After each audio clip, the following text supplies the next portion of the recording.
السلام علیکم. سوچ میں آپ سب کو بہت بہت خوش آمدید. اب ہم بات کریں گے کہ ہو آر زائنسٹ.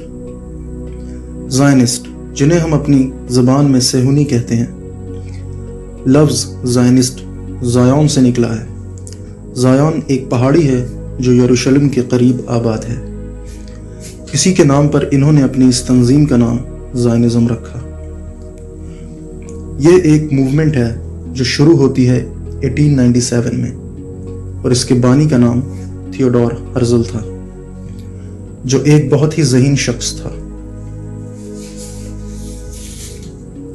اور اس کا مقصد تھا ایک جوئش نیشن کو وجود میں لانا.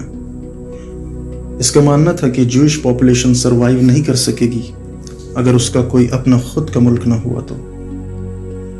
پیشے کے لحاظ سے یہ ایک جرنلسٹ اور پولیٹیکل ایکٹیوسٹ تھا. ہرزل 1860 میں ہنگری کے ایک شہر پیسٹ میں پیدا ہوا. ہرزل نے 15 جون 1896 استنبول میں سلطنت عثمانیہ یعنی کہ اوٹومن امپائر کے سلطان عبد الحمید II سے ملنے کی ایک کوشش کی تاکہ وہ سلطان سے ایک جوئش اسٹیٹ کی مانگ کر سکے. پھر جا کر 17 مئی 1901 کو ہرزل کی ملاقات سلطان عبد الحمید سے ہوتی ہے اور پھر ہرزل سلطان کے سامنے اپنی پیشکش رکھتا ہے. کہتا ہے قدس میں یہودیوں کے لیے زمین چاہتا ہوں.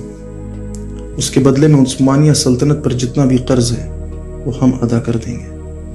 بس ایک ہی گزارش ہے, قدس میں مٹھی بھر زمین بیچ دے ہمیں. اور آپ جانتے ہیں وہ قرض کتنا تھا؟ $11.6 بلین. کیا آپ جانتے ہیں اس پیشکش کے بدلے میں سلطان نے کیا جواب دیا؟